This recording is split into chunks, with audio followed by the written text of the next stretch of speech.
Bismillahirrahmanirrahim. Assalamualaikum warahmatullahi wabarakatuh. Alhamdulillah.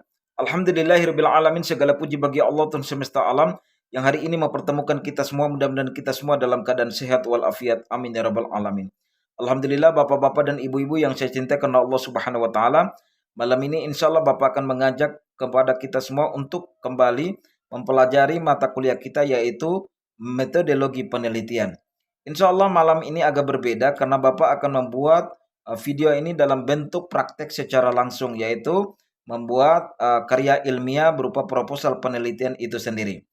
Bapak dan Ibu yang saya cintai karena Allah Subhanahu wa taala, yang perlu harus diketahui oleh Bapak dan Ibu bahwa ketika Bapak dan Ibu sudah dalam arti melakukan penelitian di lapangan, ya dalam bentuk observasi, wawancara maupun dokumentasi, setelah itu Bapak dan Ibu kumpulkan datanya, dan data itu wajib hukumnya dituangkan dalam bentuk proposal penelitian itu sendiri.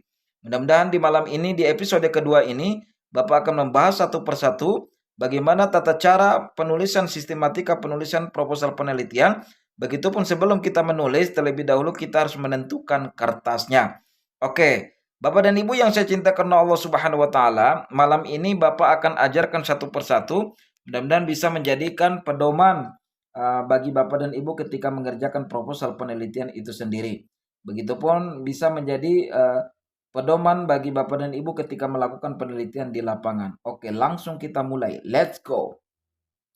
Bapak dan Ibu yang saya cintai karena Allah Subhanahu wa taala, ketika Bapak dan Ibu sudah di hadapan laptop, ya maka klik di bagian Word, ya harus dilihat di sini ada tulisan home. Ya, masuk ke bagian home, coba dilihat ya Bapak dan Ibu. Nah, ini di home. Nah, Ibu dan Bapak langsung klik di bagian home, lalu Ibu dan Bapak klik di sini di tulisannya.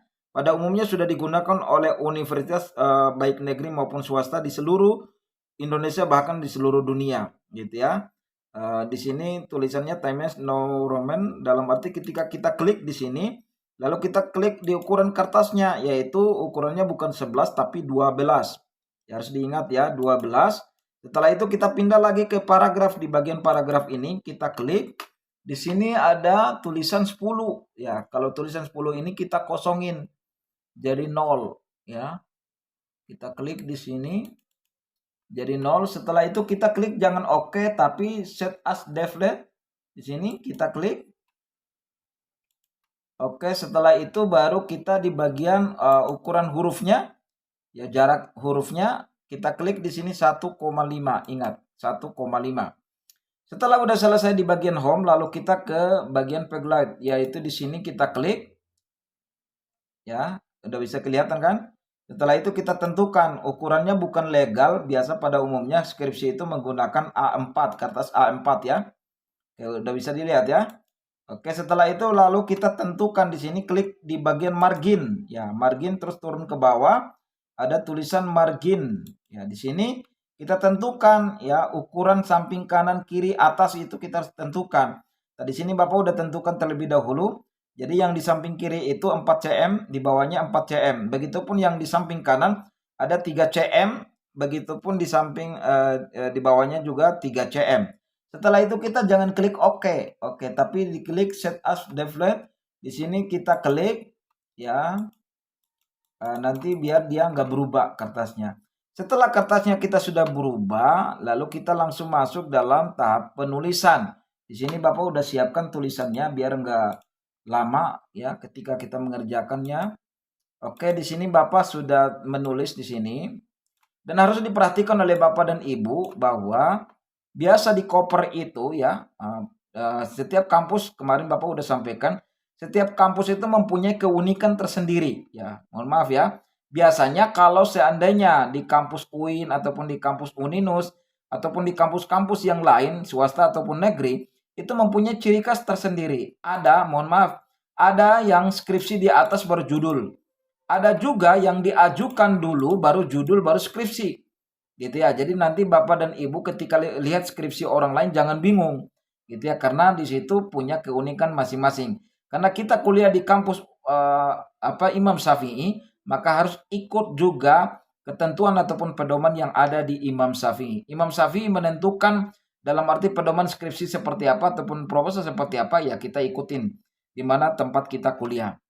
Oke, langsung setelah itu kita tulis judulnya ya. Ini harus diperhatikan judulnya, kemarin Bapak sudah sampaikan.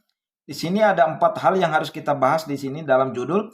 Yang pertama adalah ada sesuatu yang baru, yaitu kata apa, yaitu kata tanya berupa apa, yaitu di sini tulisannya adalah pelaksanaan metode reply ya. Reply ini adalah kata tanya adalah apa gitu ya. Artinya adalah diibaratkan kalau manusia penyakitnya ya, awalnya adalah menggunakan metode lain lalu kita ganti dengan metode reply, dalam arti ketika kita menggunakan metode ini ya, kalau manusia mau obatnya dia bisa sembuh, begitupun kalau metode siswa itu tambah semangat dalam belajarnya. Di sini kita tulis kata tanya yang pertama adalah apa, pelaksanaan metode reply, yaitu yang pertama. Terus yang kedua dalam mengembangkan kemampuan. Ya, kata yang kedua adalah bagaimana. Ya, bagaimana yaitu menunjukkan bahwa meningkatkan kemampuan daripada kemampuan sosial daripada anak itu sendiri. Terus tujuannya kepada siapa gitu ya. Jadi ada kata tanya yang pertama adalah kata apa. Kata apa itu yang pelaksana metode reply. Yang kedua adalah bagaimana adalah dalam mengembangkan kemampuan sosial. Yang ketiga adalah kepada siapa? Ya, kepada siapa yaitu anak usia 4 sampai 5 tahun. Begitupun tempatnya di mana? Yaitu di TK ataupun di Kober Ikro. Gitu ya. Setelah itu baru kita tentukan skripsinya. Ya, harus diperhatikan bahwa ukuran untuk judul ya biasanya ada yang 14, ada juga yang 16. Ya, kalau di kampus lain ada yang 16, ada juga yang 14. Kalau di kampus di tempat Bapak itu sekitar 14. Begitupun skripsi itu ukurannya sama dengan ukuran yang di bawah, yaitu ukurannya 12. Ya, harus diperhatikan ya. Setelah itu judul yang di sini ataupun yang logo ini ya, ini sekitar 16 gitu ya. Begitupun nama, terus name ini sekitar 12. Kalau yang ini sekitar 18 gitu ya. Jadi ukurannya lebih besar daripada yang di atas gitu ya. Itu setiap kampus itu mempunyai kriteria yang berbeda-beda. Oke, sekarang kita masuk ke latar belakang. Oke, sekarang kita masuk ke abstrak ya. Oke, Bapak dan Ibu yang saya cintakan Allah Subhanahu wa taala, di dalam abstrak itu kemarin Bapak sudah jelaskan. Yang pertama adalah isinya di dalamnya adalah ada yang pertama adalah latar belakang, yang kedua adalah metode yang kita gunakan ataupun pendekatan yang kita gunakan, yang tiga adalah tujuan penelitian itu sendiri, yang keempat adalah hasil baru. Oke, di sini Bapak sudah tuangkan yang pertama adalah latar belakang, yaitu kita ambilnya di mana Pak Sadin? Ini untuk abstraknya ya, untuk latar belakangnya ini kita ambil di sini di bagian ini. Di bagian awal gitu ya, ketika kita menulis penelitian pertama ya, kata awal ini yang kita ambil gitu ya bersama teorinya. Ya, lalu kita pindahkan ke bagian abstrak. Gitu ya. Ke bagian abstrak. Ya, jadi katanya sama. Tapi kita ambilnya satu paragraf saja. Oke, selanjutnya kita ambil metodologi penelitian. Metodologi penelitian ini mungkin nanti di bab 3 ya. Jadi kita ambilnya dari situ datanya. Setelah itu baru selanjutnya berkaitan dengan tujuan penelitian. Ya, tujuan penelitian ini ya dalam arti kita ambilnya di bagian ini. Nah, di bagian latar belakang, masih latar belakang, yaitu di sini tujuan penelitiannya kita ambil di sini, lalu kita pindahkan ke atas. Gitu ya, kita pindahkan ke atas di sini. Setelah itu hasil baru. Hasil baru ini adalah metode yang tadi kita gunakan, yaitu metode reply ya, dalam arti mengembangkan kemampuan sosial anak. Karena awalnya siswa itu jarang bergaul, selalu dalam arti tidak terlalu bergaul dengan teman-teman yang lain gitu, sehingga dibuatlah metode reply, tujuannya agar supaya sifat sosialnya ataupun kemampuan sosial anak itu bisa berkembang. Itu adalah hasil baru gitu ya. Dan di sini kita ambil kata kuncinya. Kata kuncinya apa? Yang pertama adalah metode, terus reply, terus yang kemampuan sosial, terus anak usia dini, terus Kober Ikro. Jadi kita ambil kata-kata yang penting saja. Gitu. Lalu kita buat kalimat kunci. Oke. Setelah itu baru kita turun ke bawah ya. Abstrak yang tadi kita buat bahasa Indonesia, di bahasa Indonesia ini kita lurus saja buatnya. Begitupun kalau kita buat dalam bentuk bahasa Inggris, yaitu hurufnya miring gitu ya. Ya, jadi artinya berbeda dengan yang ada di atas, yaitu abstrak yang ada di bahasa Indonesia. Setelah itu baru kita tulis kata pengantar. Kemarin Bapak sudah jelaskan bahwa kata pengantar dalam proposal itu seperti ini, gitu ya. Jadi stopnya di bagian ini, gitu ya. Tapi kalau ketika kita sudah dalam arti bentuk proposal, berarti kita tambah di sini ya. Di sini ya kita tambah kata terima kasih kepada orang-orang yang kita cintai. Tapi sebelum kepada orang yang kita cintai, terhadap orang-orang yang punya lembaga, yaitu Pak Rektor atau mau ketua yayasan boleh dulu, boleh juga gitu ya. Begitupun Pak Rektor, begitupun pembimbing satu, pembimbing dua, penguji satu, penguji dua, terus kepada suami ataupun kepada istri gitu ya. Ya, terus kepada anak-anak ataupun teman-teman yang telah membantu ya penyelesaian skripsi ini ataupun proposal ini. Setelah itu baru kita selanjutnya adalah kita buat daftar isi. Daftar isi ya harus diingat bahwa kalau proposal itu cuma hanya 3 bab saja. Ya nanti kalau udah dalam bentuk skripsi baru dia ditambah menjadi 5 bab. Oke ya. Jadi di sini ya ini daftar isinya. Oke. Selanjutnya daftar isi di dalamnya ada bab 1 pendahuluan. Ya, begitupun yang kedua, bab 2 adalah kajian pustaka, yang ketiga adalah metodologi penelitian. Oke, selanjutnya kita langsung ke latar belakang ya. Latar belakang harus diingat Bapak dan Ibu bahwa ketika kita melakukan penelitian, kita harus bisa melihat ataupun ketika kita observasikan kita bisa melihat, terus kita menulis kejadian-kejadian yang ada di lapangan ataupun kita wawancara secara langsung. Setelah itu kita membuat kata-kata sendiri ya, fenomena yang terjadi di lapangan itu seperti apa. Ya, setelah itu baru kita nambah teori dari orang lain gitu ya. Setelah kita udah nambah teori daripada orang lain ya, baru setelah itu ya kita melakukan ya penelitian lebih lanjut ya. Apa masalah yang terjadi di lapangan? Nah, itu kita masukkan dalam fakta masalah atau yang disebut dengan gap gitu ya. Contohnya seperti halnya yang di sini dijelaskan bahwa pelaksanaan metode reply menurut kreativitas dan perencanaan yang matang dari guru perlu menciptakan skenario yang sesuai dengan pengalaman anak-anak sehari serta mendorong anak-anak untuk berpartisipasi aktif. Nah, terus dilanjutkan dengan teori orang lain. Jadi pernyataan ini ditambah dengan teori orang lain. Silakan kita tinggal cari di Google gitu ya untuk informasi tambahan berkaitan dengan referensi ataupun buku-buku yang kita baca ataupun jurnal-jurnal yang kita klik dan kita cari gitu ya.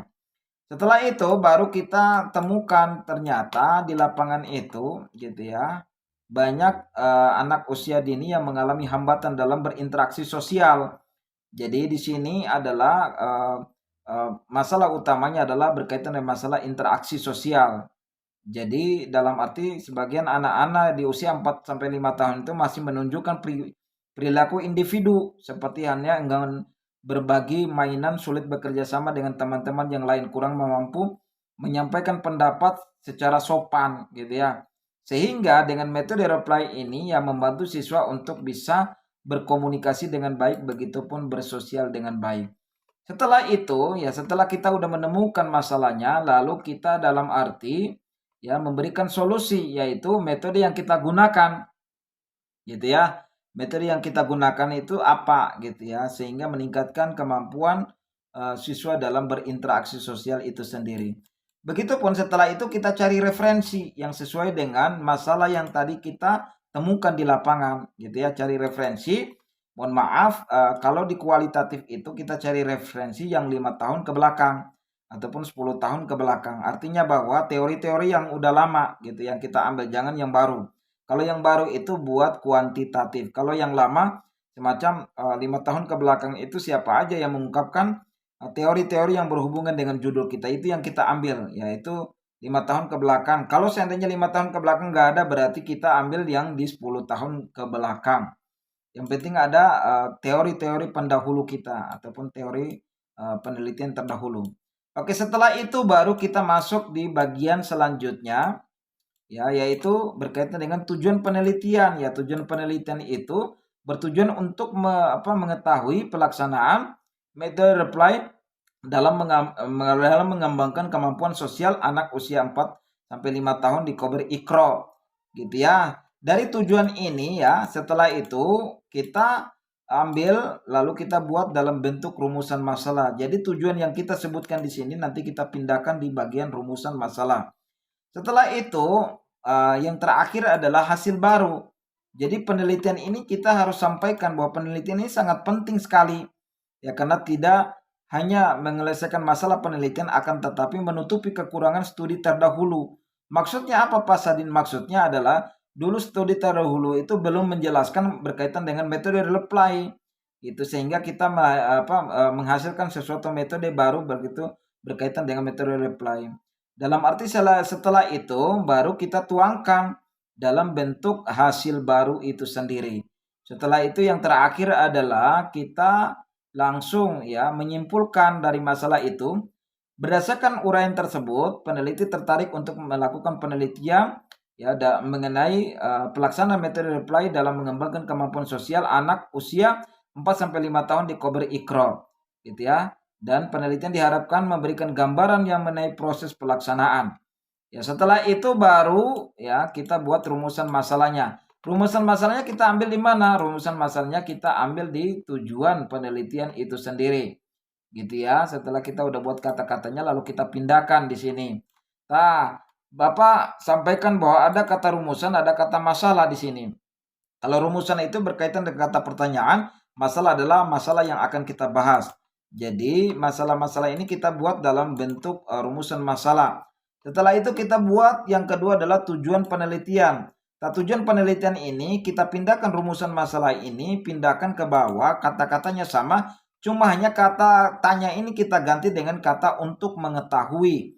Jadi semuanya diganti. Kalau seandainya rumusan masalahnya 3 berarti di tujuan penelitiannya juga 3. Setelah itu yang terakhir adalah manfaat penelitian. Ada 2, ada manfaat secara teoritis, ada juga manfaat secara praktis gitu ya. Nah, kalau seandainya teoritis berarti berkaitan dengan masalah referensi-referensi yang kita ambil, begitu manfaat praktis adalah diberikan kepada manfaatnya adalah diberikan kepada guru, siswa, lembaga ataupun mahasiswa ataupun masyarakat pada umumnya. Jadi hasil karya kita itu bukan saja dalam arti kita yang memahami, tapi bisa juga dibagikan kepada guru-guru yang ketika kita melakukan penelitian di lembaga mereka. Begitupun yang kedua adalah kepada mahasiswa ataupun teman kita. Begitupun yang ketiga adalah kepada kampus yang kita kuliah di situ. Itu mungkin saja itu saja yang Bapak sampaikan. Mudah-mudahan ada manfaatnya. Mohon maaf atas segala kesalahan karena kesalahan milik pasangan ini. Kebenaran hanya milik Allah Subhanahu wa taala. Selamat mengerjakan. Kalau ada yang hal-hal yang kurang dipahami silakan langsung ditanyakan kepada. Terima kasih. Assalamualaikum warahmatullahi wabarakatuh. Sampai berjumpa lagi di episode selanjutnya.